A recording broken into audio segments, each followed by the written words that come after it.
네, 안녕하세요. 오마이뉴스 TV에 인사를 드리게 됐네요. 저는 더불어민주당 국회의원 홍익표입니다. 반갑습니다. 오늘 주제는 바이든 정부가 이제 취임한 지 6개월이 지났습니다. 지난 1월 20일 날 취임을 했으니까 딱 6개월이 지금 지나가고 있는 시점인데요. 바이든 취임 6개월, 미국은 어떻게 됐고 또 한미 관계 지난 그 한미 정상회담도 있었는데 한미 관계는 우리가 또 어떻게 봐야 될지 등등 여러 가지 궁금한 것들이 있는데요. 오늘 그러한 궁금증을 풀어줄 수 있는 분을 한 분 모셨습니다.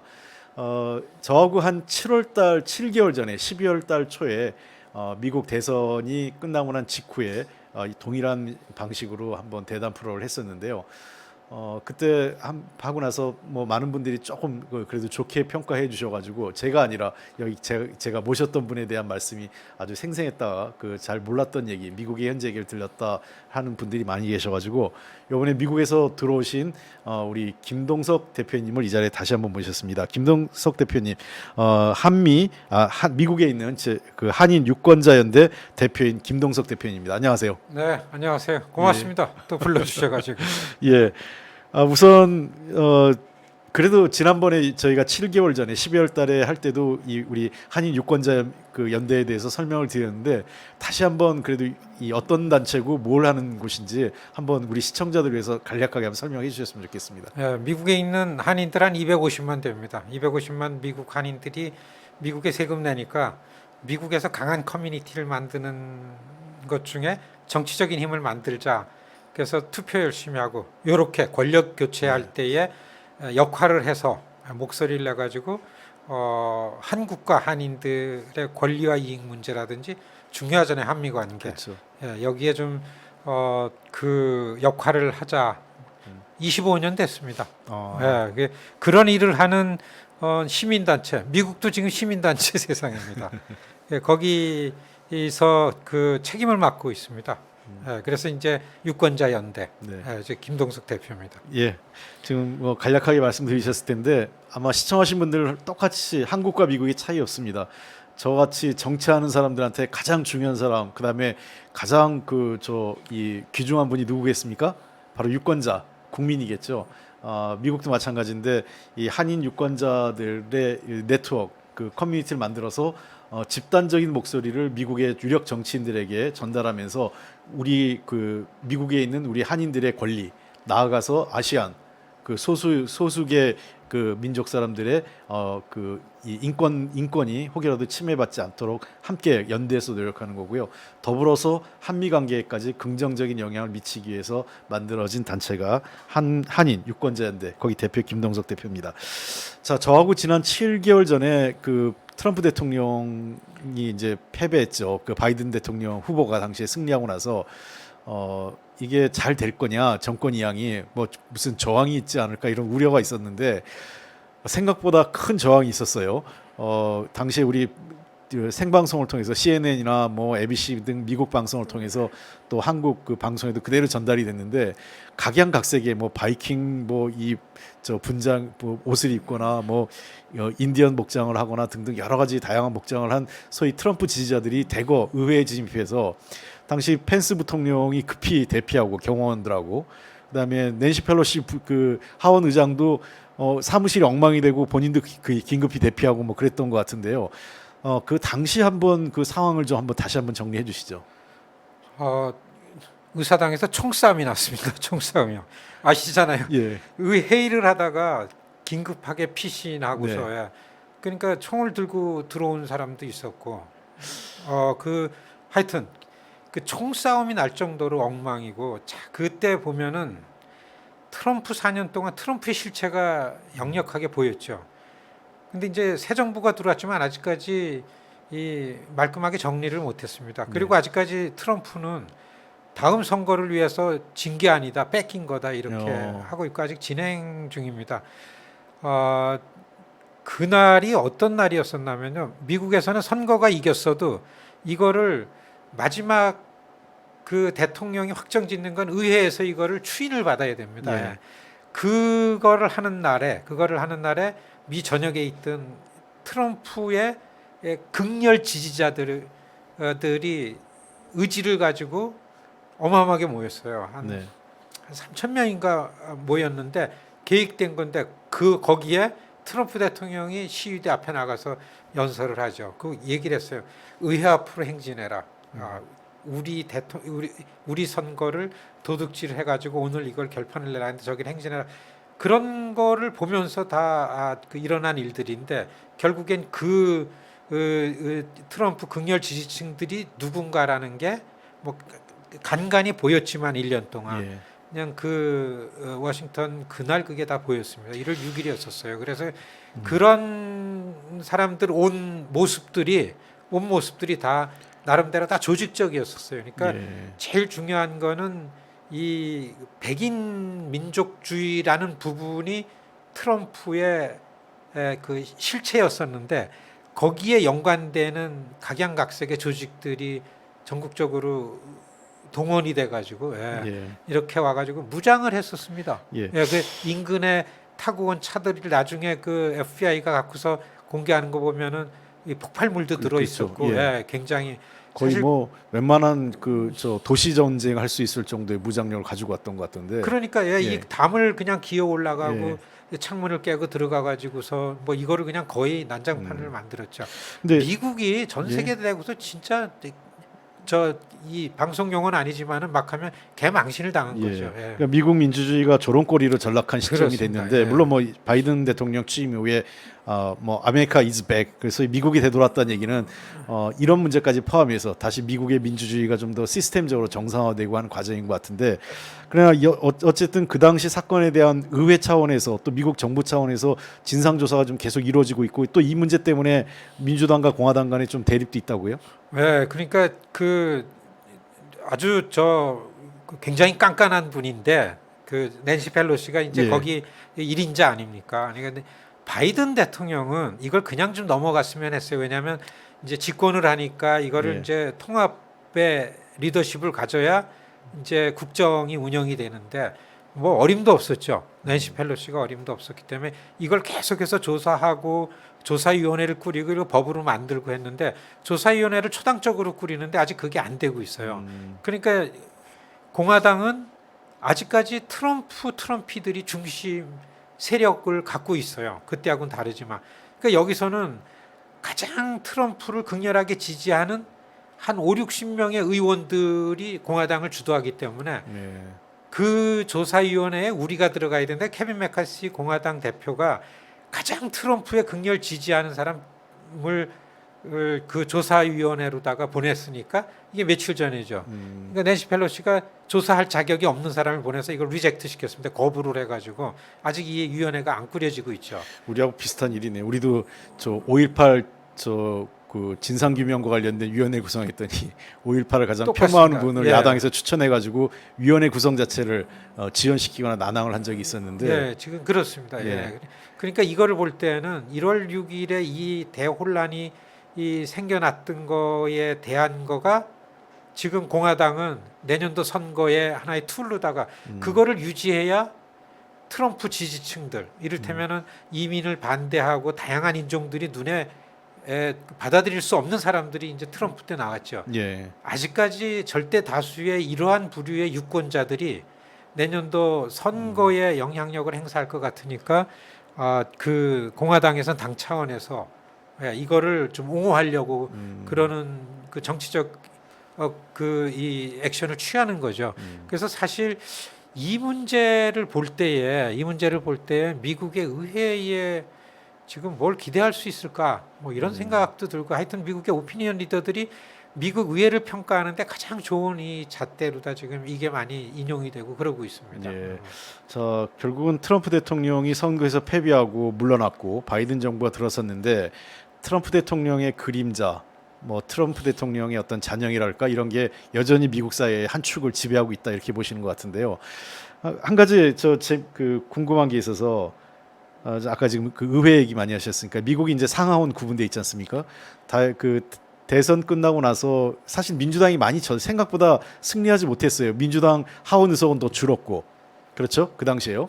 대통령 선거는 이겼지만 하원 의석 줄고 상원도 어렵다고 봤는데 조지아에서 기적같이 두 석의 상원의원 재선거에서 다시 이겨가지고 결국 이제 하원은 물론이고 상원까지 다수석을 하면서 바이든 대통령이 국정 운영에 약간 동력을 받은 건 사실인데, 근데 여전히 그 상하원에서 바이든 대통령이 이 제대로 통과를 못 시키고 있다고요?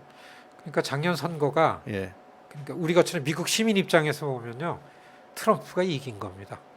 왜냐하면 그 미 국내 시민들 이슈가 제대로 국정에서 원활하게 되려면은 의회를 네. 통제하고 운영할 수 있는 능력이 없으면 안 됩니다. 사실 미국이 이전에는 그 초당적인 측면으로다가 많이 운영이 됐어요. 그러니까 권력이 소수당이 되다 하더라도 이 시민들을 위한 바이파리즌 이슈를 많이 만들어서 그걸 했는데, 이게 최근의 특징은 의회에, 그때도 지금도 그런데 의회의 화장실을 남녀로 가르는 게 아니고 민주공화로 나눠야 된다, 이제 이럴 정도로다가 그냥 아주 상극이 돼서 지금 싸우고 있는 상황인데, 그렇게 해놓고 볼 때에 지금 바이든 정부는 의회에 대해서 어떠한 일도 할 수가 없는 상황으로 돼 있는 거죠. 그러니까 대개 이 트리플 크라운이라 그러지 않습니까? 예. 백악관을 이겼지, 예. 상원 이기고 하원 이기면 세 개를 다 점령했다 그러는데, 이게 사실 하원도 이 정도 되면 하원도 민주당이 한 20석 이상을 이겨야 되는데, 예. 25석 이상을 이겨야 되는데 지금 10석 차이도 잘 안 납니다. 예. 그리고 이 하원은 그렇고요. 상원은 오히려 공화당이 더 많아요. 공화당이 50명이고 예. 민주당이 48명이고 2명이 무소속이에요.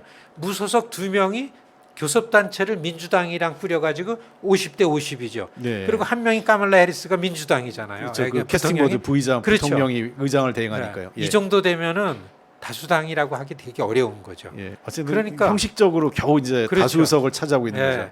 그런데 작년 11월 선거 끝났을 때는 그러지 못했어요. 조지아가 결판이 안 났기 때문에. 그렇죠. 예. 그러니까 이 미국 정치를 좀 아는 전 세계의 이 시선이 조지아 런오프 일렉션에 집중이 될 수밖에 없었죠.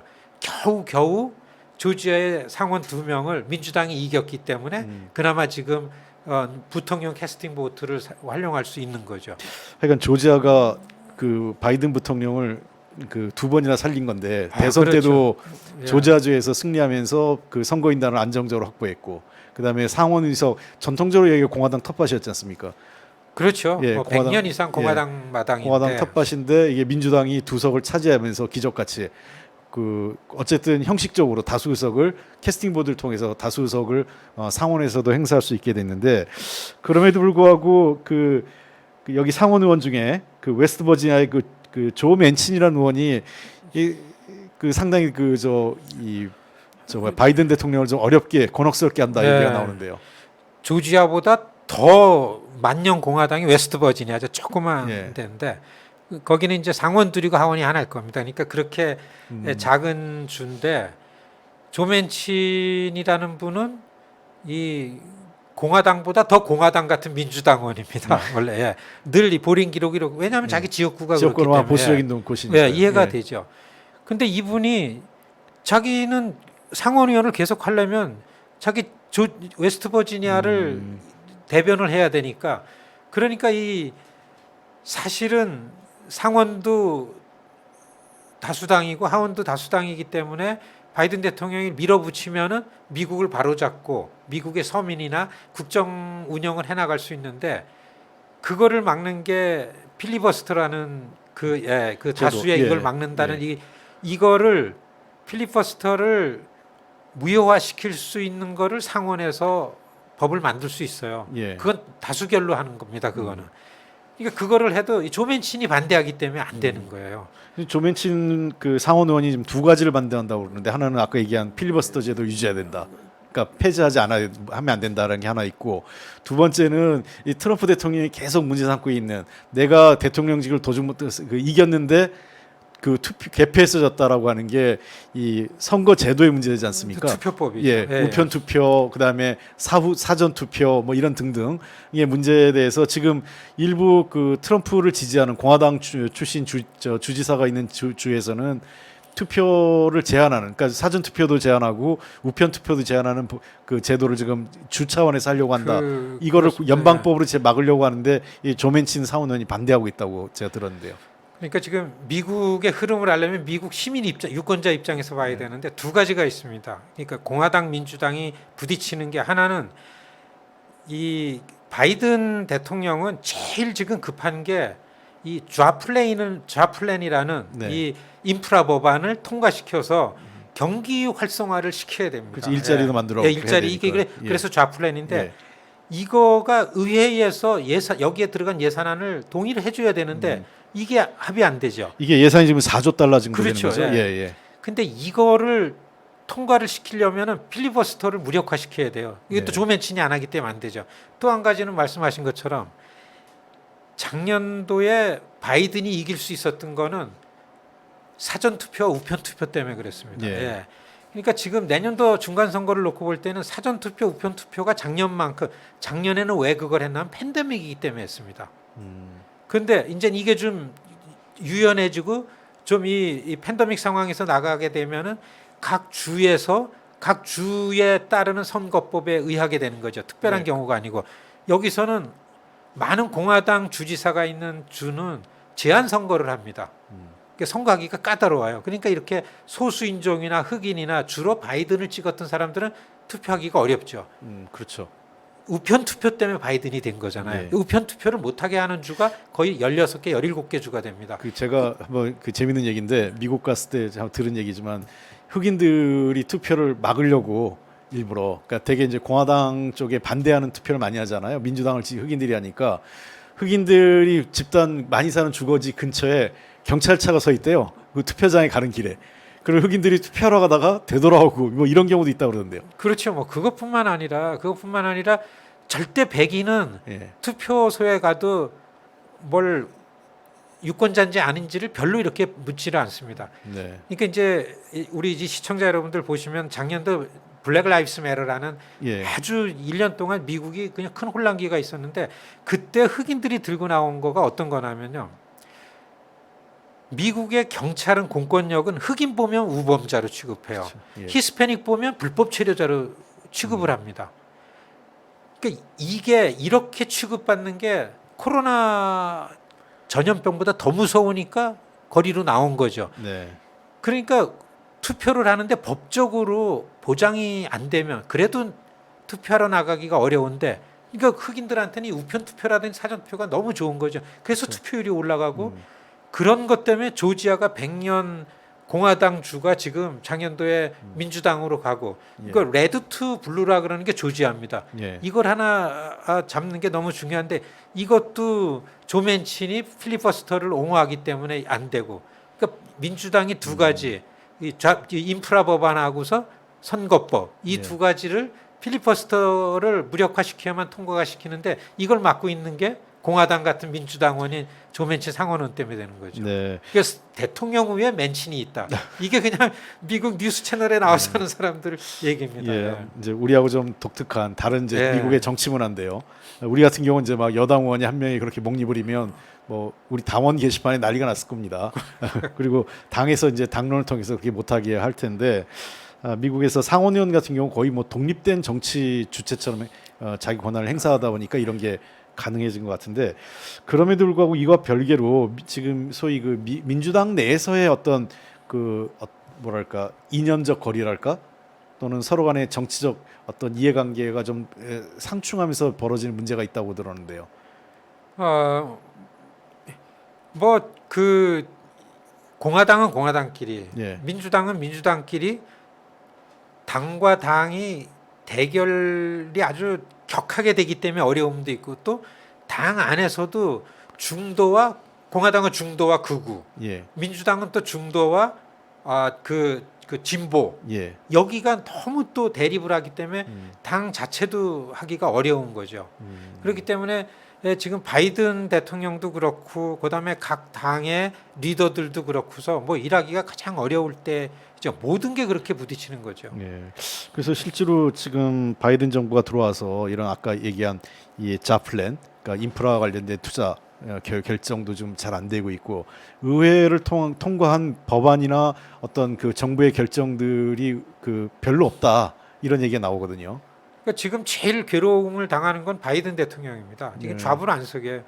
양당이 지금 굉장히 다 워싱턴은 선거밖에 없다. 그게 이제 내년도 중간 선거에서 놔두고 하는 건데 내년 중간 선거에서 바이든 대통령이 이 상하원을 다 뺏기면은 정말 어려워지죠. 정말 어려워집니다. 원래 또 전통적으로 그 미국 중간 선거가 그 집권 여당, 그러니까 그 대통령이 소속된 정당의 무덤 아니었나요? 그런데 이전에는 예. 그 상하원을 다 뺏긴 여소야대가 된다 하더라도 상원은 바이파리즌으로 운영이 됐어요. 점잖고 그렇죠. 서로 예. 협의하고 그래도 시민들을 위해서는 백악관이 일을 해야 된다이런 게 있었는데 이게 전혀 없어진 거죠. 원래 그런 걸 제일 잘했던 게 사실은 저 바이든 대통령이 그렇죠. 상원 연설했죠. 예. 본인이 양당 간의 협력하고 좀 더 이 그 통합해서 뭔가 안을 만들고 하는 거에 아주 능숙했던 게 바이든 대통령인데요. 상원 바이든 대통령 연설이. 특기가 쌈 말리는 거였습니다. 예. 그래서 중도라 그러고 그렇게 했는데 근데 이게 자꾸 어려워지니까 바이든 대통령도 지금 말씀하신 것처럼 지금 반년이 지나가니까 좀 초조한 거고 그다음에 공화당은 첫 중간 선거는 의뢰이 뭐 역사적으로 그 야당이 이기는 거고 거기다가 공화당은 편하죠. 선거 운동만 하면 되니까 무조건 반대하면 된다. 이렇게 돼가고 있고 그러니까 재미난 일이 지금 제일 소갈이 하는 게 바이든 대통령인데 바이든 대통령 사실 1월 6일 그 의사당 난동 사태도 웬만하면 그냥 용서해주고 넘어가길 원했어요. 그거 법으로 하지 말라고 그거는 왜냐하면 야당이 필요하기 때문에 그런 거죠. 그러니까 지금도 바이든 대통령은 상원에 그 야당 대표, 여당 대표 와가지고 합의를 하고 나면 그래서 됐다 그러면은 민주당 안에 민주당을 이끌고 있는 버니 샌더스 그룹들이 예. 너 그러죠. 예. 안 된다. 이게 무서운 거예요. 왜냐면 유권자를 다 갖고 있기 때문에. 그리고 점령하기 지금 때문에. 저 대표님 말씀에 따르면 바이든 대통령이 직면한 두 가지 반대가 있는데 하나는 공화당은 바이든이 하는 걸 뭐든지 반대해서 그렇죠. 예. 내년 중간 선거까지 그러니까 일종의 식물 정부를 만들겠다 이게 하나 있고 또 하나는 그 소위 그 인프라 투자 예. 그 자플랜 같은 경우에 대해서는 전통적인 민주당 내에서의 진보 블록에서는 이거는 그 맞지 않는다 해서 좀 더 그 원칙적인 본인들의 입장을 관철시키려다 보니까 더 공화당의 반대를 더 초래해서 두 가지 반대에 지금 직면해 있다 이렇게 말씀하시는 거네요. 그렇습니다. 예를 들어 가지고 인프라 법안을 바이든 대통령이 공화 민주당 상원 의원들 양당의 대표들을 백악관에 불러다가 밥 주면서 이제 잘 달래 가지고 합의를 봤어요. 그 합의 내용이 뭐냐면은 그 인프라 법안에서 공화당은 우리가 동의해 주겠다. 근데 뭘 빼나 하면은 경기 회복을 위해서 이 예산들은 하지만 거기에 민주당의 진보계가 붙인 서민들의 의료라든지 서민들의 보건 문제라든지 이 교육 문제라든지 이런 걸로 들어간 걸 다 빼라. 그러니까 바이든 대통령은 백악관에서 그걸 빼고서 했다가 이제 된다 보니까 그 내용을 알면 민주당의 이 진보 쪽에서는 우리 안에 동의할 수 없다. 그러니까 오히려 우습게 바이든 대통령이 합의를 했다가 여기서 이거를 합의가 또 틀어지고 이런 기이한 현상이 일어나는 거죠. 아, 저희가 그 정말 이해하는데요. 저희 20대 국회에서 그 저희도 절대 그냥 단순 과반수였기 때문에 네. 법안 통과가 굉장히 힘들었거든요. 그때 뭐 사사건건 야당과 합의하지 않으면 아무것도 할 수 없는 구조라 그때 굉장히 힘들었던 기억이 나는데 지금 아마 바이든 정부가 그런 상황에 좀 직면해 있는 것 아닌가 싶습니다. 그런데 의회를 가까이 가보면 우리 홍 의원님도 잘 아시겠지만은 다수당이고 절대 힘이 있다 그래가지고 밀어붙여서 하지 못합니다. 예. 못하죠. 예, 그리고 이건 왜냐하면 뭐 어쩌다 한두 건은 몰라도 그렇죠. 예. 모든 건을 그 사사건건 그렇게 할 수 없지 않습니까? 예, 저도 미국 의회도 옛날에는 멀리서만 보다가 그때는 그랬는데 이게 그렇게 룰만 가지고 할 게 아니고 사람들이 예. 모여서 하고 서로 줄 거 줄고 하고 예. 요런 게 있어야 정치는 되는구나. 그래서 저는 사실 이런 기회가 있으면요. 의견이 다른 사람하고서 가까이 대화를 많이 할수록 정치는 잘하는 거다. 제가 이런 얘기하면 욕 많이 먹습니다. 지금요. 제가 이제 정치학 배울 때 그런 게 있었어요. 정치권에서 협상을 미국에서 표현은 로그롤링이라는 표현이 있었어요. 통나무 돌리기. 그러니까 미국 이제 무슨 이제 축제 같으면 통나무 시합하잖아요. 호수 위에 물 속에 통나무 띄워놓고 거기서 막 돌려가지고 먼저 빠진 사람이 지는 게임인데 이 통나무 돌리기를 이제 정치권이 협상을 할 때 이제 정치학에서 로그롤링이라는 표현을 썼던 거는 두 사람이 같이 보조를 맞추고 같은 속도로 돌려야 둘 다 안 빠지고 계속 돌립니다. 근데 한 명이 좀 너무 빨리 돌리거나 또 한 명이 그 속도를 못 따라가면 결국 한 명은 빠지게 되고 한 명이 빠지게 되면 이 사람도 결국은 빠집니다. 그래서 이제 로그롤링이라는 표현은 둘 다를 위해서 일정한 속도로 계속 보조를 맞춰서 그러니까 협의해서 하라 이런 의미인데 제가 보기에는 우리 한국하고 미국하고 거의 비슷한 게 사회적 양극화가 심화되면서 정치 세력 간의 양극화도 굉장히 심화된 것 같아요. 그러니까 한국도 김대중 정부를 거치면서 이 사회 양극화가 심화됐죠. 여기 IMF 김대중 정부의 탓이 아니라 IMF를 거치면서 이제 불가피하게 그 결과로서 나타났는데 그 이후에 계속 저 정치권의 갈등이 심화되어 왔는데 사회적 갈등 양극화가 심해진 거고 미국도 그런 것 같아요. 미국도 클린턴 정부 이후에 계속 좀 그런 양상이 심화되어서 결국은 정치권이 그 협의가 더 어려워진 건 아닌가 생각되는데요. 저는 한국도 그렇지만 미국도 지금 의회 돌아가는 걸 볼 때 사실 공화당 의원들도 트럼피들도 가까이 보면은 이 환경이나 빈곤 문제는 이해하고 동의할 만한 스페이스가 충분히 있는데 그런 거를 얘기하기 이전에 너무 상극이 되기 때문에 그런데 왜 또 상극이 되나 하면 너무 빈곤해지면은 또 이 전투적으로 변하는 거예요. 서로 그렇죠. 그렇기 때문에 지금 모든 세계가 지금 이 블랙홀에 빠지지 않았는다. 그래서 우리 오마이뉴스 시청자 같은 분들은 어떻게 받아들이실지 모르겠지만 저는 그래도 저는 문재인 정부가 성공을 하려면 여야가 협력해서 정부가 하는 일을 돕고 이게 좀 무슨 뭐 성경 말씀 비슷하게 들릴지 모르겠지만은 이게 바이든 대통령이 그런 얘기를 늘 합니다. 저희도 참 고민인 게 그렇습니다. 그러니까 이제 그렇다고 협상만 하려고 하자니 저쪽에서는 사실 선거 때문에 안 도와주고 무조건 우리 문재인 정부가 일 못해야 선거 이길 수 있으니까 이런 게 있고 그거를 방치할 수 없고 그래서 저희가 이제 21대 국회엔 저희가 의석이 많잖아요. 우리 당이. 그러다 보니까 좀 일방으로 좀 밀어붙인 게 있는데 또 그러고 우리가 이제 이 과반수를 통해서 밀어붙이면 또 그냥 뭐 독선, 독주 뭐 이런 걸로 해서 막 비판하고 저희들도 참 고민이 많습니다. 그래서 아까도 얘기했지만 진짜 어쩔 수 없는 경우는 저희가 과반수를 통해서 단독 통과시키지만 이게 사사건건 매건 건건이 이렇게 할 수는 없기 때문에 저희들도 야당하고 협의를 하려고 노력은 하는데 참 쉽진 않은데요.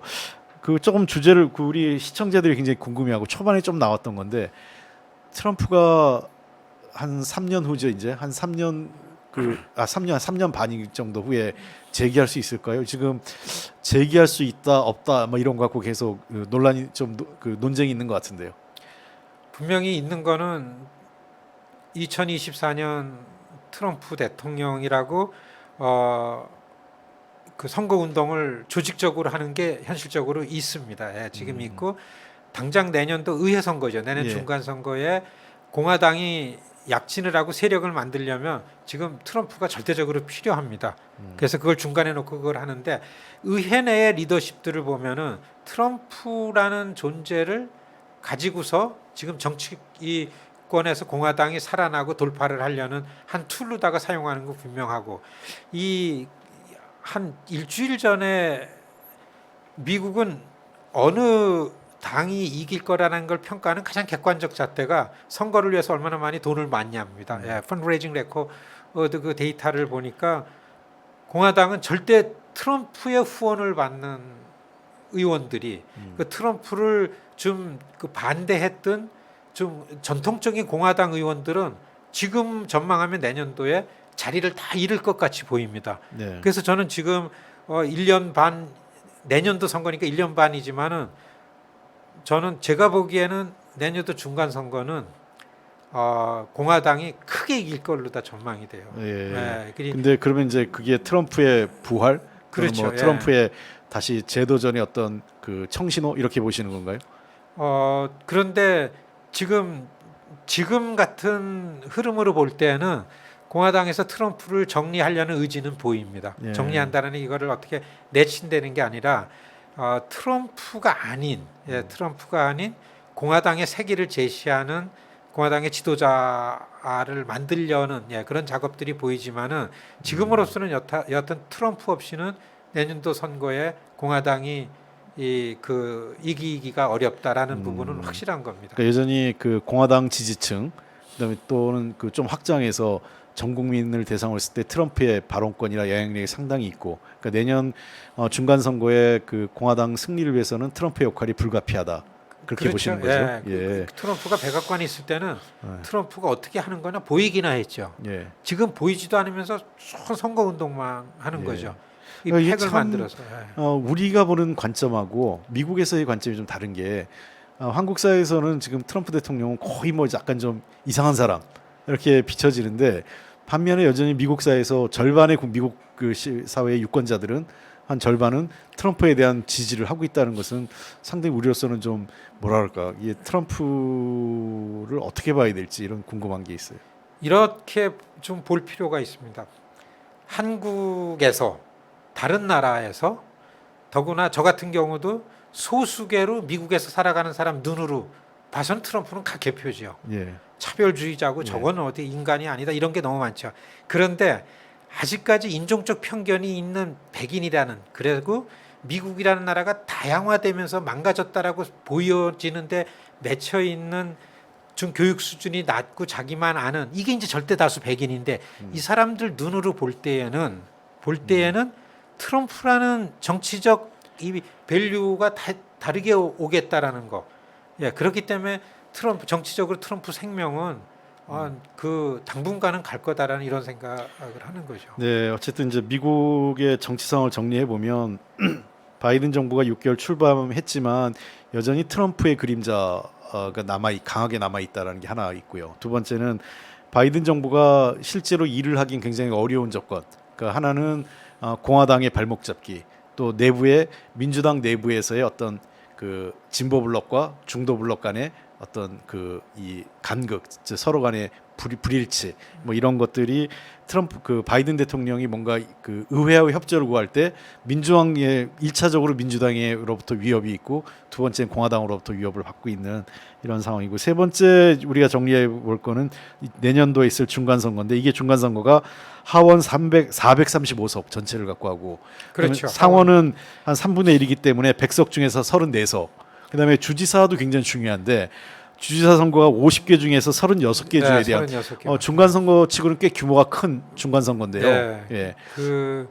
그러니까 그 선거를 놓고 민주당이 바이든 정부가 굉장히 불리합니다. 왜냐하면 이 미국의 2010년마다 센서스를 하죠.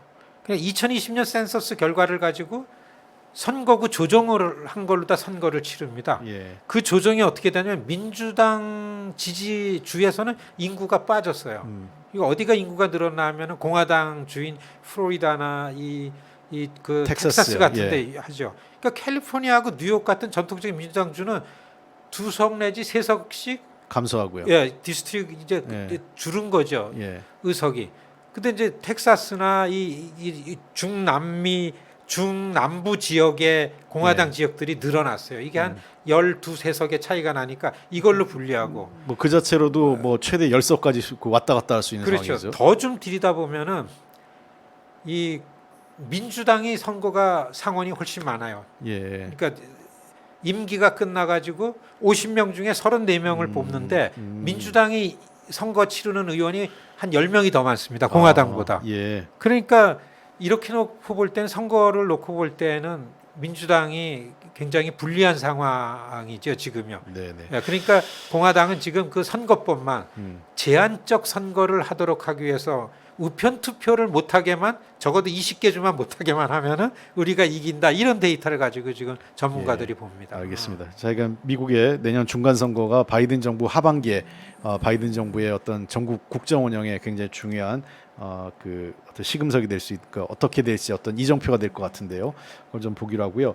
이제 좀 주제를 좀 바꿔서 우리한테 훨씬 더 직접적인 이제 바이든 정부의 외교 정책. 네. 사실 바이든 대통령이 아마 미국 내에서 미국 행정부 내에서 제일 외교 전문가일 거예요. 본인이 외교 상원위원회 오랫동안 했고요. 예. 그렇습니다. 예. 외교 현안에 대해서 제일 익숙한 분이고 특히 트럼프 시대 미국의 외교 정책이 거의 빵점 수준이었기 때문에 이 바이든 대통령이 계속 선거 기간 내에 했던 얘기는 그 아메리칸 퍼스트에서 아메리카 이즈 백, 그러니까 미국이 되돌아온다를 이제 내세웠고 선거 승리하고 나서 제일 먼저 한 게 아메리카 이즈 백을 얘기했지 않습니까? 미국이 네. 되돌아왔다. 실제로 최근에 국제사회의 어떤 뭐 G7도 그렇고 또 기후 협약 복귀한 것 등등 뭐 여러 가지 다자기구에서 바이든 정부가 굉장히 안정감 있게 빠르게 전통적인 미국의 위치, 그다음에 미국의 이슈 주도를 하고 있다 이렇게 보는데요. 어떻게 보니까 그 바이든 행정부의 외교 행보에 대해서는 미국 내에서 평가는 어떤가요?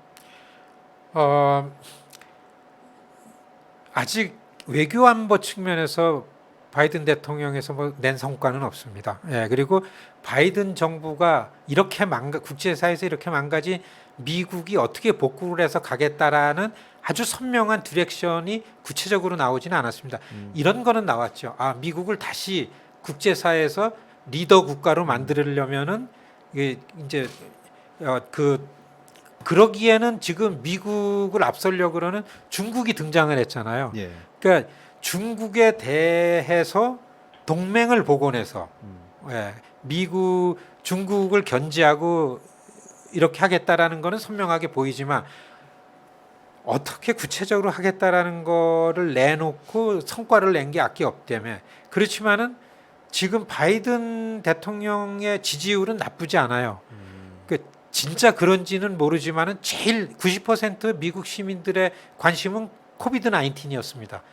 그러니까 이게 7월 4일까지 이 미국 성인들 적어도 1차 접종을 70%는 시켜서 집단 면역을 해서 이 이제 정상화 시키겠다라는 거를 이 다시 변이 바이러스가 와서 그런지 몰라도 일단은 그렇게 선언을 하고서 미국을 마이크 쓰지 마라. 마스크 안 써도 된다라는 걸 했어요. 저도 미국서 마스크 안 쓰고 다닐 정도로. 그러니까 이런 거에 대한 거는 인정이 좀 돼서 그런지 됐는데 외교 안보 측면에서는 아직 성과 낸 거는 없는데 다만 지난 G7을 할 때에 두 가지를 좀 보여줬습니다. 뭐냐면은 마스크를 안 써도 된다라는 선언을 언제 했는 줄 아세요? 문재인 대통령을 백악관으로 맞아들이기 위해서 그 선언을 했어요. 네. 그러니까 팬데믹으로부터 백악관 문을 열은 날이 뭐나 하면은 문재인 대통령 정상회담이 처음이었습니다. 저는 굉장히 기가 막힌 배팅이었다고 봅니다. 예. 처음으로 백악관에서 행사를 한 거예요. 예, 그래서 그거로 문재인 대통령과 바이든 대통령과의 정상회담이 바이든 대통령의 리더십이 이제 국제사회에서 시작이 됐다라는 걸 알렸고 그런 측면에서 그 정상회담이 성공이라고 미국에서도 알려졌습니다. 네. 한국은 한국 입장에서 볼 때 성공이라고 그렇죠. 예. 하고 있고 미국에서는 팬데믹을 해치고 국제사회 지도국이 되기 위해서 이 지금 시대에 가장 중요하게 각광받는 대한민국 대통령을 백악관으로다가 네. 초청해가지고 정상회담을 성공적으로 했다라는 걸로다 이제 정상회담이 성공되죠. 그리고 유럽을 갔다 왔잖아요. 예. 근데 유럽에 가니까 유럽의 정상들이 다 바이든 대통령하고 친구예요. 옛날에 다 예. 오랫동안 말씀하신 했습니다. 것처럼 외교 안보 부통령을 오래 했으니까 예. G7의 정상들이 트럼프에 시달리다가 바이든 대통령 오니까 너무 반갑고 그랬는데 그 사람들이 다 바이든 대통령한테 물어본 게 진짜 잘할 수 있겠냐 저렇게 망가진 걸. 그리고 더 속으로다 전문가들이 얘기할 때는 이미 중국의 영향력이 너무 커진 거예요. 네. 뿐만 아니라 중남미 아프리카에도 중국의 영향력이 너무 들어갔어요. 그러니까 이게 볼 때는 바이든 정부의 지금 외교 안보에서 법적으로 지금 만들어내는 거는 제일 핵심이 6대 주의 전 세계의 중국의 60개 국제기구 안에 중국의 영향력이 어떻게 들어가 있는지를 조사해서 의회에 보고해라 라는 게 가장 핵심이 될 정도로. 그러니까 중국의 영향이 너무 세니까 G7에 가서도 다 바이든이 이제는 민주가치라든지 인권이라든지 환경이라든지 보건이라든지 이런 걸 가지고 중국이 이러니까 미국을 중심으로 뭉치라. 여기에 확실한 대답을 못 하더라. 예. 왜냐 했더니만 이미 중국 영향력이 너무 강해진 세졌다. 거죠. 예. 예. 그러니까 이게 과거 그 소위 레이건 그 시절에 구소련을 무너뜨렸잖아요. 그 시기의 구소련과 지금의 중국은 예. 완전히 다른 수준이 다른 거죠. 많은 전문가들이 그걸 비교하고 있습니다. 예. 예. 그러니까 그때 구소련은 단순히 이제 군사적으로만 좀 강력한 미국과 경쟁하는 그 국가였지 국제적 어떤 그 특히 사회 경제적으로는 그렇게 직간접적인 영향력이 없었죠. 왜냐하면 그때 동서 냉전 시기였으니까 소련하고 별로 경제 관계가 없었어요. 대부분의 그 서방 국가들이. 그러나 지금 중국은 그런 위치는 아니지 않습니까? 그렇죠. 중국하고 경제 관계가 워낙 밀접해 있다 보니까 재밌는 게 G7 때 다 이제 미국하고 어느 정도 이 원보이스로 중국에 대한 비판을 하다가 G7 끝나자마자 중국에게 그 상황을 설명하기 바빴어요. 모든 국가의 경쟁적으로 했습니다. 예, 유럽의 정상들이 서로 중국에 전화를 걸어서 아 이건 그런 뜻이 아니고 뭐 우리는 중국하고 잘 지내고 싶어라는 얘기를 더 경쟁적으로 했어요, 진짜. 그러니까 바이든 대통령 G7 끝나고 나서의 이발루에이션 평가한 거에 예. 전문가들 목소리가 나오나 하면은 어떤 부분이 나오나 하면은 이 중국에 대해서 이미 많은 동맹 국가들에게 선택을 강요하기가 어렵게 됐다. 그렇죠. 예, 그러니까 어떻게 하나 하면은 미국과 같이 할 수 있는 건 뭐냐? 이거는 민주 가치, 그러니까 보편 가치를 가지고 미국의 가치에 가치 동맹을 우선해야 되겠다라는 이런 부분으로만 선택을 얘기할 수가 있지. 그러니까 이제 많은 나라들한테 우리가 중국 편에 서라 미국 편에 서라라는 얘기를 하는 거 아니다. 홍콩을 봐라, 신장 위구르를 봐라. 그러니까 지금 어떤 거를 우리가 전망을 해야 되냐면요. 저는 사실 한국의 이제 미국 관계하는 전문가들한테 하고 싶은 거는 여러분 지금 미국이 의회가 예산 의회입니다. 중요하죠. 그러니까 이것만 지나고서 조금 의회가 기능을 수행하게 되면은 각 커미티에서요 중국에 관한 청문회가 계속 갑니다. 예. 보건 문제 하죠. 그다음에 환경 문제도 하죠. 중국의 문제, 인권 문제. 네. 그러니까 인권 문제가 나오면은 이건 우리한테도 연결이 최근에 되는 거죠. 신장 문제 관련돼서 그렇죠. 신장 위구르 문제에 대해서 앞으로 거기서 관련된 제품은 뭐 무역 규제를 하자라고 지금 미국이 좀 리딩을 하고 있는데 그것도 쉽지 않은 것 같아요 지금요. 그러니까 이걸 어떻게 보나 하면은 마이애미에 있는 플로리다의 산풍이 무너졌잖아요. 네. 마이애미의 아파트 무너졌잖아요. 아파트, 예. 그거는 미국으로서는 이게 근데 우리 시청자 중에 산풍을 모르는 분들이 좀 있으니까 죄송합니다. 예. 아니 제가 그게 95년도에 있었던 일이라 예. 아니 그게 이제 한국에서 그게 예. 건물이 무너졌던 거를 이제 제가 표현하느라 그랬는데 플로리다에 있는 아파트가 무너져 가지고 사람이 이렇게 많이 실종되고 죽었는데도 불구하고 그래서 그날인데도 그날 어떤 일이 발생했냐면 홍콩에 그 신문 하나를 폐간 조치를 시켰어요. 시진핑 권력이. 예. 그 바쁜데도 바이든 대통령이 그 사건에 대해서 나와가지고서 30분 스테이트먼트를 발표해요. 그걸 보면서 많은 전문가들이 중국에 대해서 본격적으로 인권 문제를 제기하려고서 지금 거는구나. 그 언론의 자유고 그렇죠. 홍콩이잖아요. 예. 그리고 더 이상 이렇게 하다가는 홍콩이 이 아시아의 금융의 허브라는 부분을 유지를 못한다. 뭐 이런 얘기가 막 나오고 그러는 식이에요. 이걸 볼 때는 이 9월 이제 그 8월 휴에 지난 다음에 상하원 개원되면은 인권 문제가 본격적으로 나오고 이걸 좀 이 한국에서도 좀 그 워치를 해야 된다 이런 말씀을 드립니다. 뭐 저도 하여간 홍콩의 민주화 시위에 대해서 중국 당국의 조치는 그 잘못됐다고 생각하고 그렇죠. 그거는 뭐 부적절하고 또 언론의 자유나 정치적 활동의 자유를 막는 건 적절치는 않다 이렇게 보는데 저도 깜짝 놀란 게 하나 있어요. 중국 사람들하고 얘기를 해보면 중국 본토 사람들이 홍콩을 바라보는 관점 그리고 홍콩 사람이 중국 본토를 보는 관점이 정말 다르더라고요. 그러니까 특히 중국 본토 베이징이나 이쪽에 있는 중국 사람들은 홍콩이 일종의 중화 민족주의의 어떤 그거에 이탈하는 아주 상징적인 거죠. 그러니까 그동안 그 홍콩은 영국이었죠. 지난 반환되기 그렇죠. 전까지 영국의 식민지로 자기네 그 중국 역사의 굉장히 아픈 부분 그리고 대륙과 달리 거기는 식민지 속에서 그냥 혼자 잘 먹고 잘 사는 지역 뭐 이런 거에 대한 부러움과 경멸 뭐 이런 경멸의 시각이 막 뒤섞여 있더라고요. 그 본토 사람들은 그러니까 홍콩에서의 민주화 운동에 대해서 민주화 운동으로 보여져야 되는데 본토 사람들은 이것을 반중국 또는 친미 운동 이렇게 보는 관점이 본토 사람과 홍콩 사람들 간에 상당한 간극이 있다라는 건 제가 대화를 해보면서 좀 느꼈던 게 있어요. 그러니까 막 이게 홍콩 문제가 그래서 상당히 어떤 의미에서는 중국한테는 뜨거운 감자일 수밖에 없는 게 국제사회에서 계속 신장 위구르는 사실은 외국 사람들이 잘 모르는 지역이에요. 특별히 중국에 관심이 없는 사람들 아니면. 근데 홍콩은 잘 아는 지역이죠. 말씀하신 대로 금융의 중심지였고 뭐 자유로운 어떤 그 여행이나 이런 거에서 홍콩 여행을 굉장히 많이 했는데 이 홍콩이 그런 그 중국 당국에 의해서 폐쇄되고 뭐 여러 가지로 제한받고 뭐 이러한 모습들이 저는 중국이 소위 그 일제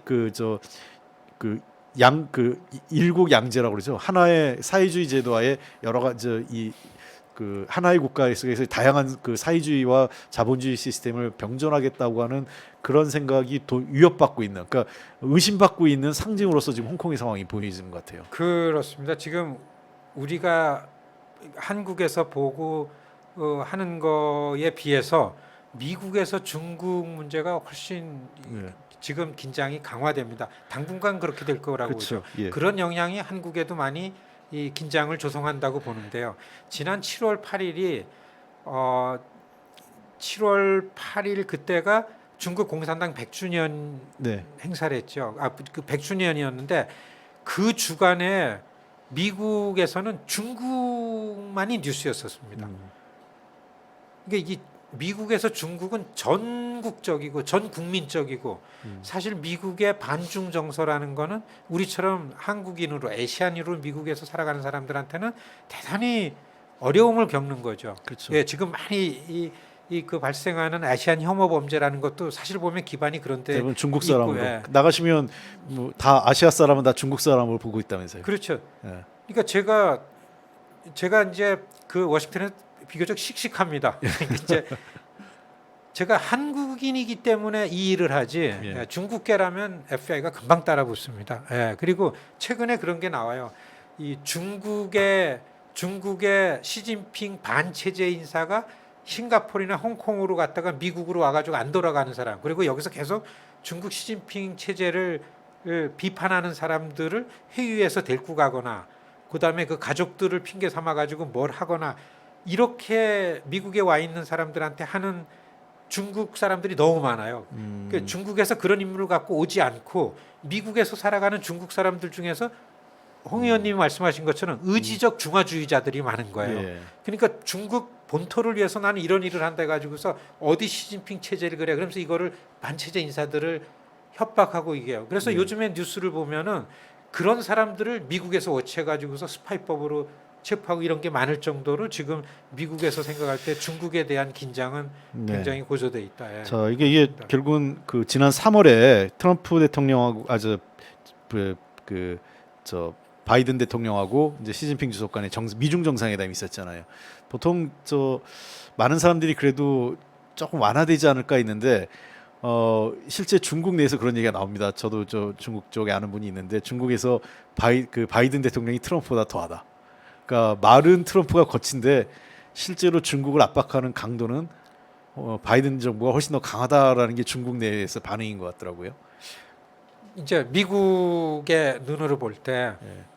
시진핑 리더십은 오바마가 성공하지 못하는 걸 보고, 예. 오바마가 성공하지 못하는 걸 보고 이제 그건 뭐냐 하면은 미국이 당했던 금융 위기로부터 지나가는 거 보고, 두 번째는 트럼프 4년을 보고서 지구촌을 리드할 수 있는 미국의 시대는 갔다. 중국이 해볼 만하다. 이렇게 생각하고 이런 생각에 지금 중국이 미국에 핏대를 올리는구나. 예. 이렇게 보는 전문가들이 많은 거죠. 두 번째, 바이든 정부의 외교안보 전문가들은 이제 키신저 외교 정책을 이발루에이션을 많이 해요. 예.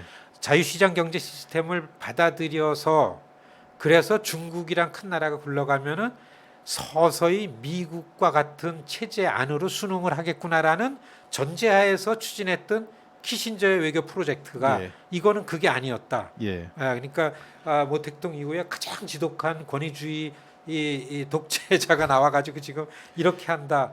그래서 미국이 살아남으려면 미국다움을 지키려면 지금 중국을 제압하고 지금 중국을 억제하자면 안 된다라는 이게 미국의 예. 초당적인 이슈입니다. 예. 그러니까 지금 현재로서는 그 미중 관계가 생각보다 굉장히 지금 그 생각 이상으로 갈등이 좀 격화되고 있는 게 단순히 군사 외교를 넘어서서 경제, 통상 그리고 심지어 미래의 그 과학기술 분야까지 첨단 과학기술 분야까지 전방위적으로 지금 이 미중 간의 갈등이 좀 격화되고 있고 그러다 보니까 우리가 이거는 정말 신경을 안 쓸래 안 쓸 수가 없습니다. 뭐 심지어 우리나라 일부 이제 보수 쪽에서는 뭐 중국하고 관계를 거의 끊을 듯이 얘기하는데 아까 저 유럽의 정상들도 봤듯이 유럽의 정상들조차도 미국하고 얘기하지만 또 돌아서서는 중국하고 관계를 나쁘게 하지 않으려고 애쓰고 있는 거 아니겠어요? 근데 우리 같은 경우는 대중국 의존도가 굉장히 높은 나라입니다. 경제적으로요.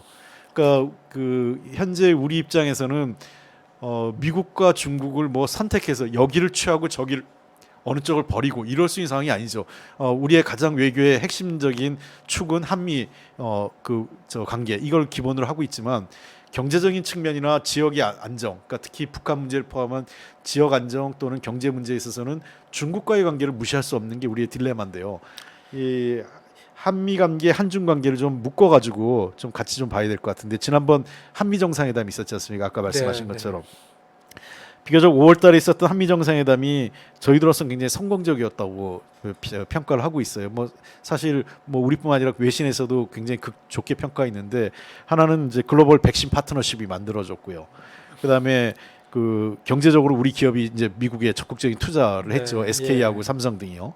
그리고 한미 미사일 지침 해제에서 이제 우리가 우주항공 산업에 뛰어들 수 있는 가능성도 열렸고, 그다음에 특히나 이제 우리로서도 주목해야 될 게 한미 정상회담에서 바이든 대통령이 직접 싱가포르 회담하고 그다음에 북미 정상회담 그리고 판문점 4.27 판문점 회담의 바탕에서 이제 대북 정책을 하겠다라는 거는 사실 저희로서는 한미 정상회담에서 얻을 수 있는 상당히 높은 수준의 성과를 얻었다 이렇게 평가하고 있는데 미국 내에서의 평가는 어떤가요? 대통령이 돌아오시고 예, 그 이제 여담으로 대통령이 조지아에 들렸다 돌아오셨어요. 예, 이 조지아입니다. 예, 그러니까 뭐냐면은 그 저도 35년을 미국에 있으면서 이번 정상회담을 보면서 이제 한국이 지도 국가가 됐구나. 예. 이제 미국 대통령과 정상회담을 하는 걸 의전까지 합쳐서 보고서 좀 그런 걸 볼 정도로 한국이 세졌다, 예. 강한 나라가 됐다라는 거를 봤죠. 근데 이제 그런 측면에서 한국에서 볼 때는 정상회담은 성공이었다고 보죠. 그런 힘을 가지고서 미국과 협력을 하자. 그러니까 미국에서 한미 정상회담에 대한 이 전반적인 그 보는 이런 여론은 미국이 한국과 협력하니까 중국에 대해서 경쟁력을 보완할 수 있겠구나라는 그리고 한국이 절대 필요하다라는 이런 측면으로 많이 홍보가 돼 가지고서 미국에서는 그런 측면에서 성공했다고 보이는 거죠. 예. 두 번째는 저는 만일에 이 미중 관계가 좀 긴장이 강화되고서 이 격화될수록 우리도 위기가 간다라는 걱정이 많지 않습니까? 네. 그런데 이게 한국이 외교안보 측면에서 좀 초당적으로 움직이면은 저는 정상회담은 초당이잖아요. 정상회담 한국에 대해서 모든 걸 대변하니까.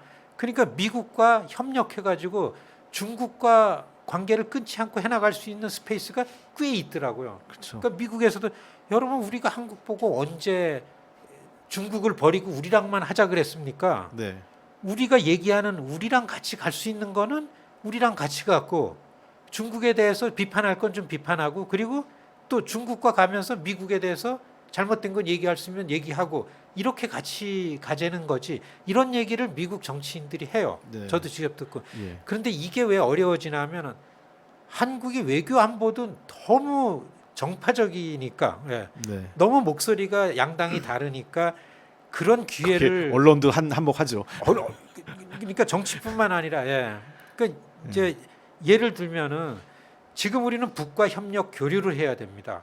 그래야만 일본과 중국이라는 있어가지고 미중 간의 관계 속에서 우리의 위치를 갖는데 북과 관계를 교류하지 않으면 우린 갈 자리가 너무 좁아지지 않습니까? 그렇죠. 예. 그러니까 이 국가의 문제에 있어서 또 미국과 북한 관계가 너무 중요하잖아요. 그런데 이 서구 개념으로 인권 문제 보는 거는 또 다른 측면이 있습니다. 그러니까 북한을 미국에서 자꾸 북한의 인권 문제를 건드는 거는 지금 당장은 되게 어려우니까 이런 미묘한 문제가 있는데 갑자기 북한 인권 문제를 얘기한다고 나온 게 굉장히 좀 어려운 예. 기간이 있지 않았습니까? 그러니까 이럴 때를 볼 때는 한국도 그 인권 문제에 관해서는 좀 모호한 것보다는 원칙이라는 거를 좀 만들어내지 않으면은 미중 관계 속에서 우리를 지키기엔 점점 어려워지지 않겠는가 이런 생각도 들고요. 예. 그다음에 언론을 얘기하셨으니까 그런데 충분히 북한 인권을 거론할 겨를이 없습니다. 워싱턴의 북한 문제는 제 생각할 때는 1, 2, 3, 4가 한 7번 안에 안 들어옵니다. 뭉뚱그려서 외교안보라는 건 중국 하나만 있다고 해도 틀린 말이 아닌데 보세요, 여러분 보세요. 미국의 외교 정책은 중동에서 시선을 띌 수가 없었습니다. 정통적으로. 왜냐하면 석유 관련돼서 그렇죠. 그다음에 그리고 그 유대인 문제가 그렇죠. 있으니까요. 미국 내 유태인들 때문에 예. 그런데 미국 내 유태인들이 아무것도 못해요. 왜냐하면 지금 미국에서는 다른 나라를 위해서 일하거나 다른 나라 정부의 영향력이 미국에 들어오는 거를 FBI가 용납을 안 합니다. 그래서 네. 저도 한국에 관한 일을 씩씩하게 못해요. 한인들의 권익을 얘기할 뿐이지 지금은요. 그런데 이거를 그냥 가면 북한 문제는 좀 그런 인권 문제 같은 것들이 로키로 가게 하거나 갈 수 있는데 언론 얘기하셨으니까 워싱턴에 주재하는 보수 언론들은 인권 문제 같은 걸 갖고 자꾸 따지는 거예요. 그렇죠. 질문을 먼저 하죠. 예, 본인들이. 그리고 또 저 미국에서 북한 인권 문제에 관해서 이렇게 얘기했다라는 거에 관해서 한국에서 나오는 반응을 갖다가 물어봐요. 이렇게 한국에서 얘기했는데 어떻게 생각하느냐? 그러면 그쪽에서는 우리가 인권 문제 얘기했는데 왜 여기서 이렇게 우리한테 이렇게 짜증스럽게 반응을 보여? 그러면 또 그걸 갖고서 미디어에 내고 그렇기 때문에 저는 결론은 외교 안보 우리가 분단 국가이기 때문에 이런 측면에서는 우리 홍 의원님께도 그걸 계속 좀 말씀드리지만은 너무 힘들고 가능성이 없다 하더라도 솔로몬 재판이라는 게 있지 않습니까? 애를 저 누가 진짜 엄마냐 할 때에 애를 그러면 이거를 그 애를 죽이겠다 그러니까 진짜 엄마는 내가 아니다 그러는 것과 같이 예. 어떻게 해서든지 초당적인 걸 만들어야 됩니다라는 걸 그렇게 제가 하는 게 워싱턴 한복판에서 볼 때는 그게 정말 문제고 움직일 수가 없게 되는 거죠. 근데 제가 이 보수 언론 행태는 지적 안 할 수 없는 게 그 옛날에 통일부에서도 저 노무현 대통령 시절에 근무를 해보고 그랬었는데 북한 인권 문제를 제기하는 게 북한 인권 문제의 실질적인 개선이나 관심보다는 기승전 정부 각입니다. 그러니까 이제 정부가 왜 북한 인권 문제, 예를 들면 그 인권 문제 관심이 없냐 이게 그 결론이거든요. 그러니까 남북 관계라는 게 인권 문제만 있는 게 아니잖아요.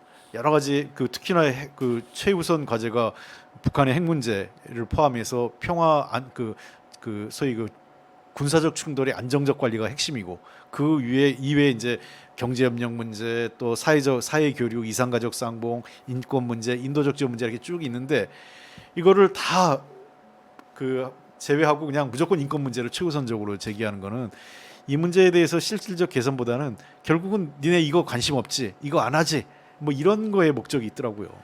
중국에 대한 미국의 외교 안보에 대한 미국의 국익에 대한 대외적으로요. 이 문제에 있어서는 공화민주가 그렇게 싸워도 초당적입니다. 예. 미국 의회가. 예. 그렇기 때문에 우리도 그 한국 정치가 이 분단 문제, 평화 문제, 외교 안보에 있어서는 좀 초당적으로 해야 된다. 이거 아주 그 절실한 일이라고 생각합니다. 이번에 사실 그 한미 정상회담 그다음에 G7 우리가 초청받아서 문재인 대통령 가셨는데 정말 아까 우리 김 대표님 말씀하신 것처럼 한국의 위상이 달라졌다 이런 거를 많은 분들이 얘기를 하십니다. 그러니까 G7 가서도 각국의 정상들이 우리 문재인 대통령하고 뭔가 얘기하려고 그러고 그 얘기의 핵심은 결국은 코로나19 그러니까 코로나 이 대응에 대해서 우리나라가 굉장히 잘했다. 그리고 그거에 대해서 여러 국가들이 우리에게 좀 배워가려고 하는 것도 있었다고 보는데요.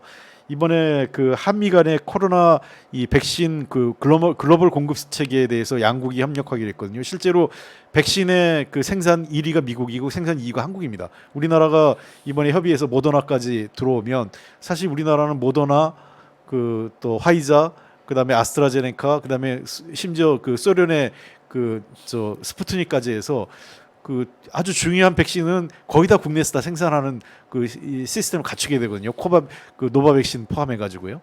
예. 여하튼 미국에 보도된 거는 주요 일간지가 정상회담 때 보도된 거는 앞으로 지구촌이 이 감염병 전염병 사태가 이 이제 코로나로다가 끝날 건 아니지 않습니까? 그렇습니다. 환경이 이렇게 되니까 이걸 대처하는 데 있어 가지고서 이 의료 체계 그렇죠. 보건 문제는 한국이 파트너다. 예.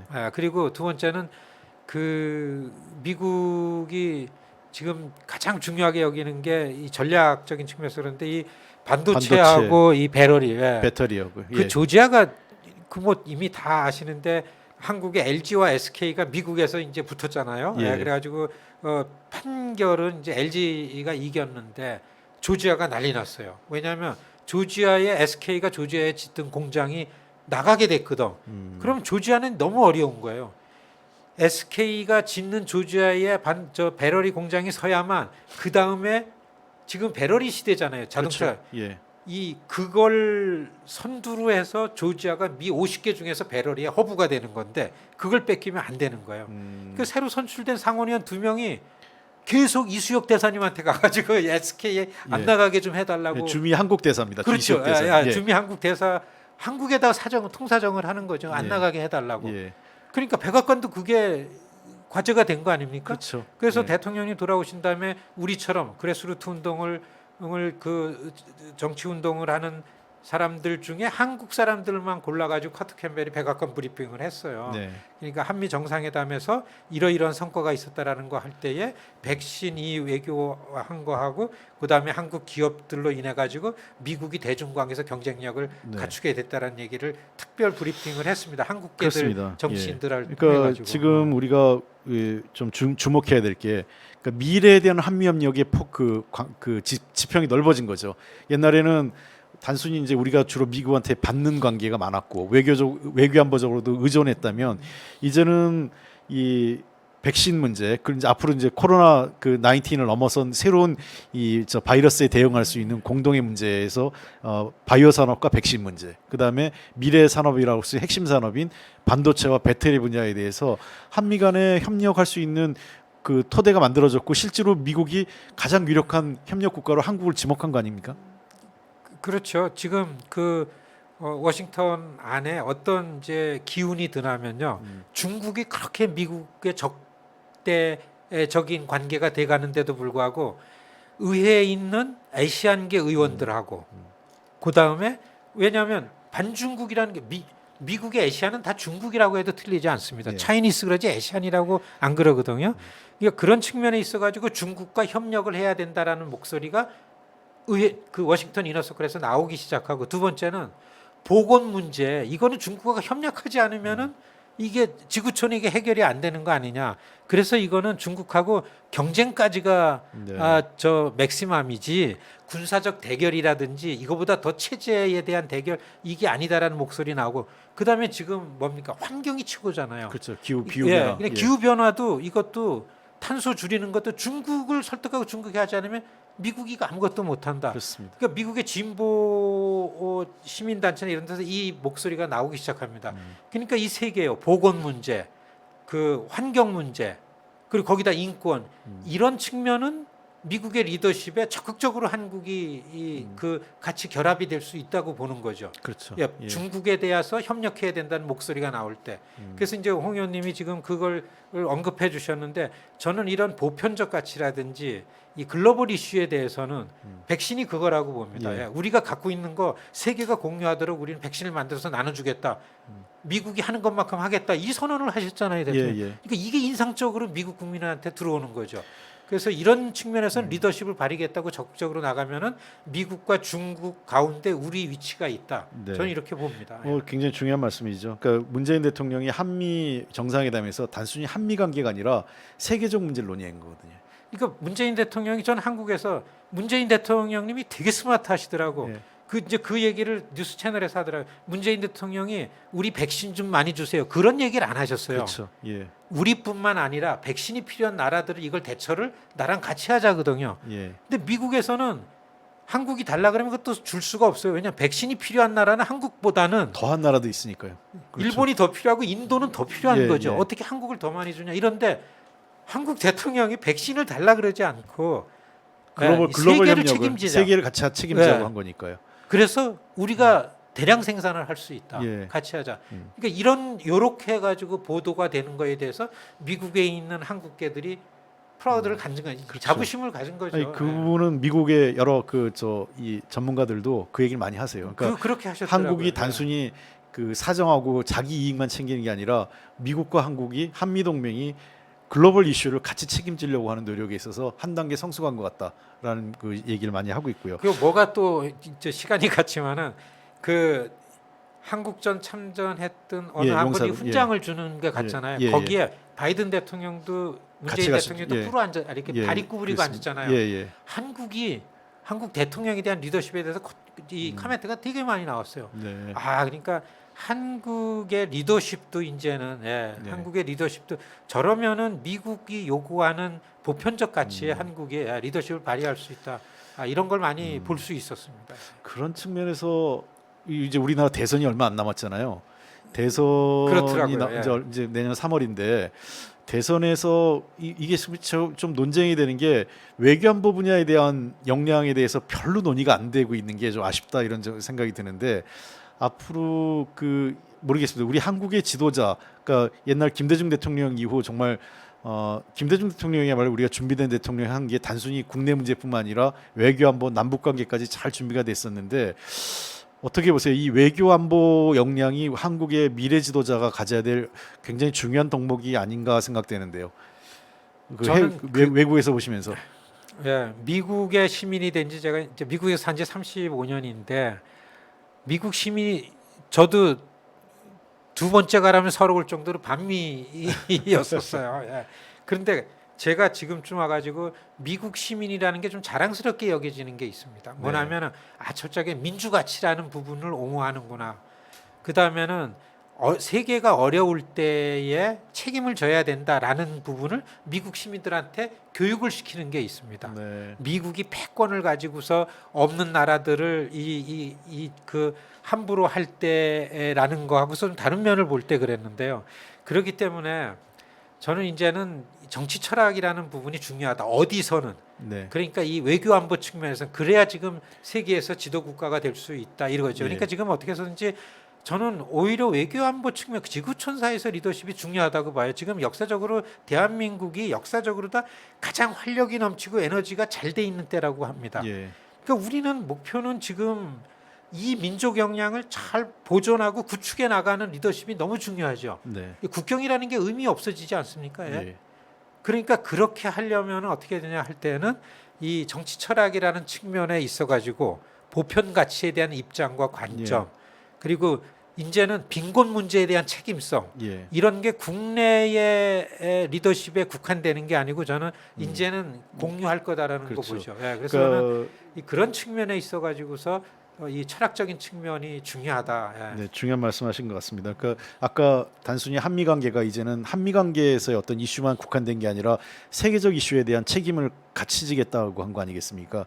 그만큼 한국의 리더십, 한국 대통령의 역할이 국내 문제를 넘어서서 국제사회에서 굉장히 중요한 몫을 하기 때문에 우리 대선에서도 어떤 후보자가 되실지는 좀 우리가 봐야 되겠지만 여야의 지도자, 미래 대통령을 뽑는 데 있어서 외교안보 분야의 역량도 굉장히 중요한 어떤 우리가 관찰하고 이 철학은 물론이고 어떤 통찰력, 그다음에 어떤 구체적인 어떤 자기의 식견을 가지고 있는지도 잘 좀 우리가 좀 살펴봐야 될 문제 아닌가 싶습니다. 이런 뭐라고 비판을 받을지 모르지만 미국 시민이니까 예. 미국 시민이니까 저는 미중 관계에 의해서 세계가 참 많이 변화될 것 같은데 그래도 미국이 한동안 주도하지 않을까 네. 세계를 그렇게 생각할 때 미국의 정치 흐름을 미국의 정치, 사회, 경제 전반이 어떻게 변화되고 어떻게 갈 거다라는 거에 대한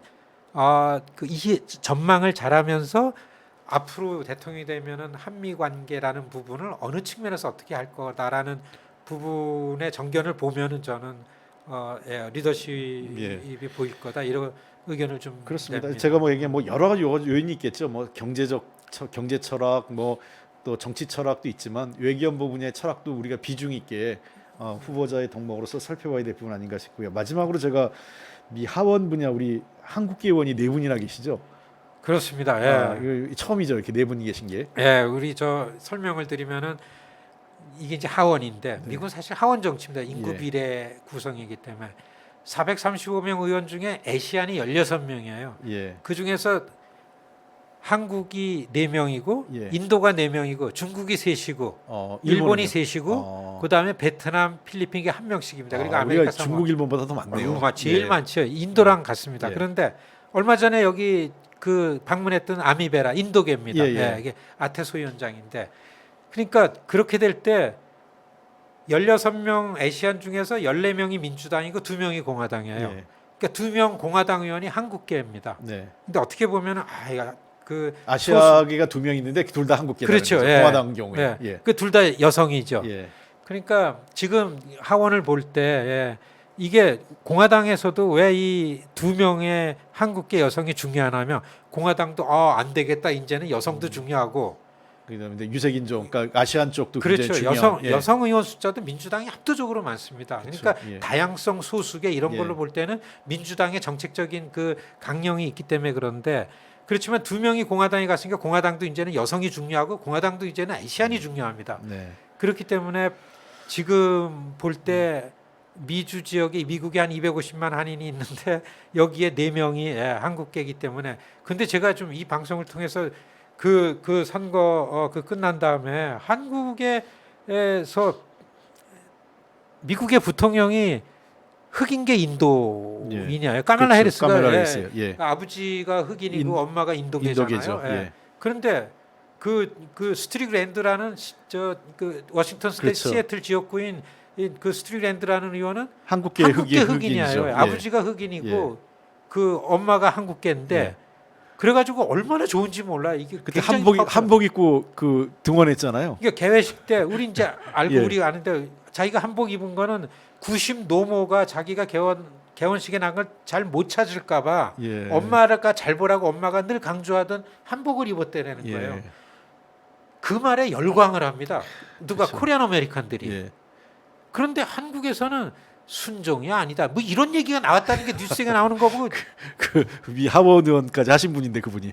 그래가지고 전 그때 다양성, 예. 이게 저 흑인 인도계 흑인이기 때문에 부통령이 되고 이런 시대인데 네. 그런 얘기를 나오면서 진짜 그거는 한국 국제 망신 아닙니까? 그렇죠. 예. 아이고 뭐 더 얘기하면 더 망신이니까. 예. 근데 어쨌든 그 민주당의 앤디 킴 의원은 재선이고 나머지 이제 메릴린 스트링랜드 그다음에 영킴 미셸 박 이 세 분은 이제 초선 의원이기 때문에 앞으로 좀 그 주목되는 활동들을 하고 계신 것 같아요. 예. 그렇죠. 예.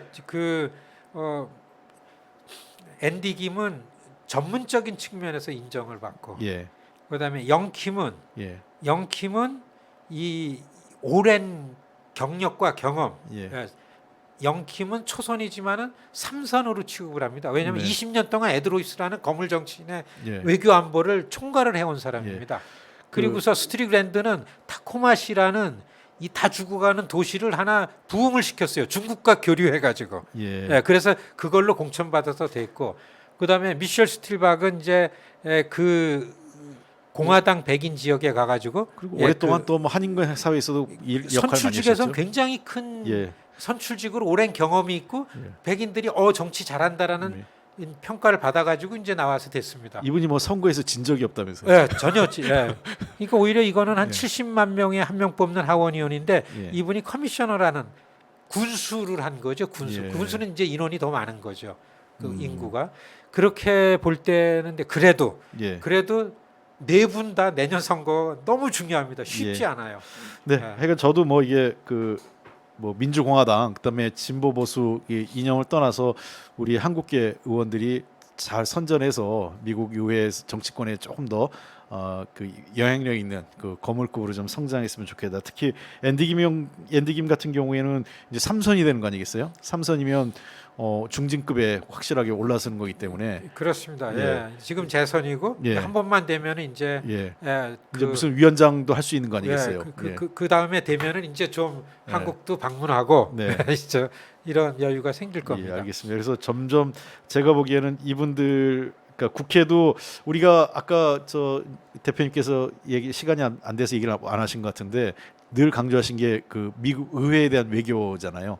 그러니까 문재인 대통령과 우리 정부의 외교는 잘 하고 있어요. 이제 평가도 좋고 다만 우리가 의회를 중심으로 한 국회 차원에서의 미 의회에 대한 외교 그리고 또 그 과정에서 이런 한국계 의원들하고 접촉면을 좀 넓히고 또 이 미국의 여러 시민사회 쪽하고도 좀 소통하는 그런 노력들이 필요하다고 보는데 어떻게 하면 좋겠어요? 한 가지 우리 그 국회 외교, 의회 의원 외교를 좀 이렇게 했으면 좋겠다라는 마지막 한번 좀 그 조언을 해주시면요. 예, 지난 한 달 반 전에 상원의원이 왔었죠. 그것도 공화민주 같이 왔습니다. 예, 그다음에 일주일 전에 7월 초반에 왔다 갔던 8명의 코리아 워킹 그룹에도 민주 4명, 공화 4명.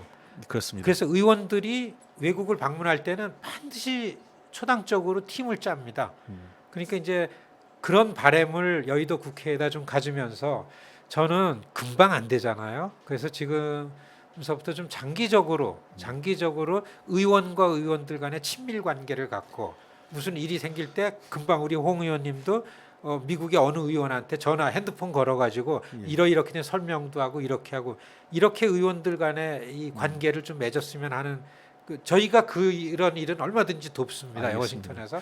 그리고 한 가지는 이제 외교 안보는 대통령 리더십을 중심으로 정부의 정책을 중심으로 바이든이 내세우는 외교 안보, 트럼프가 내세운 외교 안보 정책 중에서 미국 안보에 중요한 거는 민주당이 적극 협력을 했어요. 네. 예, 그러니까 슈머 의원이 바이든을 칭찬한 면들도 좀 있습니다. 이거는 이제 국가를 위해서 그러니까 우리 여의도에서도 한국 대통령이 추진하는 외교 안보라는 측면에서는 좀 초당적으로 협력하고 이런 부분들이 좀 그 기대를 하고 기다리고 그러고 있습니다. 예. 예.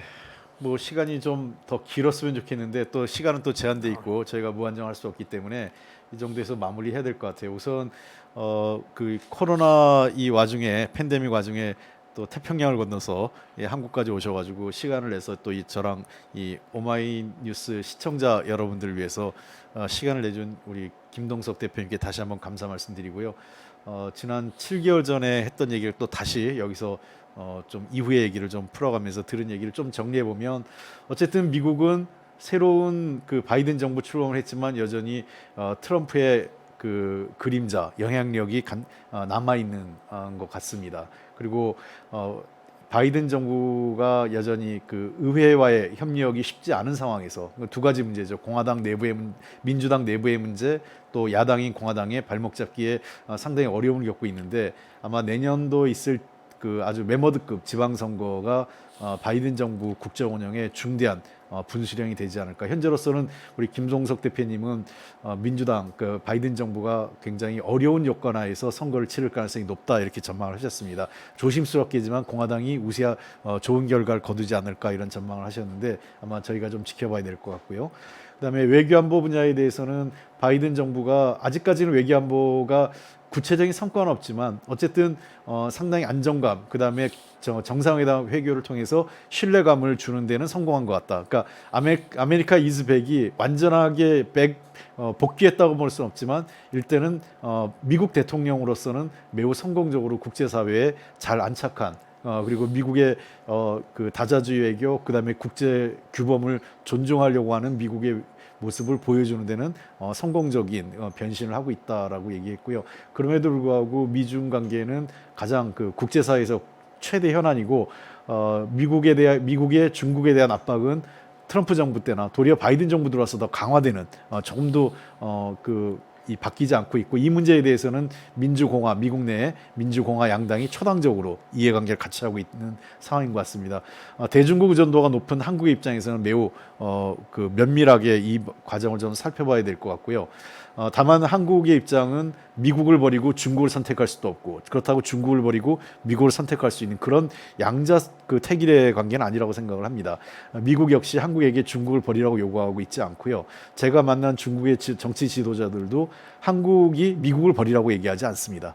그렇기 때문에 우리로서는 도리어 이 중국과 미국의 눈치를 보는 게 보기보다는 우리 내부의 초당적인 어떤 외교의 협력의 틀을 만들어내서 그걸 바탕으로 미국과 중국에게 원칙을 갖고 미중 관계 속에서 우리의 입장을 정리해가는 게 필요하지 않을까라는 게 김동석 대표님의 조언이셨던 것 같고요. 끝으로 그 미국 의회에서 한국계 의원들이 굉장히 활발하게 활동하고 있고 내년 선거에서 잘 좋은 성과를 내서 한미 관계 또는 미국 내 한인들의 그 어떤 그 이해관계를 대변할 수 있는 좋은 정치를 해줄 것을 기대를 합니다. 자, 이게 지금까지 오늘 한 1시간 넘게 우리 김동석 대표님과 저하고 이제 나눴던 대화인데요. 혹시 제가 뭐 빠뜨린 게 있나요? 아니요, 정리를 더 잘하시니까. 예. 네, 이 정도로 정리하겠고요. 우리 김동석 대표님 이제 조만간 이제 일정을 마치고 또 8월 초에 그 미국으로 또 돌아가셔야 되기 때문에 팬데믹을 빨리 극복하고 다시 자유롭게 해외 여행도 하고 저희가 국제 간 교류가 있었을 때 저도 빠른 시일 내에 워싱턴을 좀 갔으면 합니다. 원래 그 김동석 대표님하고 작년 12월에 만났을 때 조금 상황이 좋아지면 상반기 중으로 미국에 가서 미국의 그 정치인들하고 좀 이런 교류를 좀 해보려고 했었는데 그게 잘 안 됐고요. 아까 말씀하신 대로 가급적 다음에 방미할 때에는 야당 의원들하고도 같이 해서 초당적 외교를 할 수 있는 그 틀을 만드는데 저도 좀 노력을 해보겠습니다. 예, 고맙습니다. 고맙습니다. 예, 끝으로 우리 시청자분들께 인사 말씀하시고 마무리하겠습니다. 예, 긴 시간 봐주시고 들어주셔서 고맙습니다. 여하튼 미국의 한국인으로서 그 강한 커뮤니티를 만들고 한미 관계에 긴장하면서 다음번 기회 있으면 또 시청자 여러분 저 말씀 나누고 인사드리겠습니다. 고맙습니다. 오랜 시간. 네, 고맙습니다. 감사합니다. 네.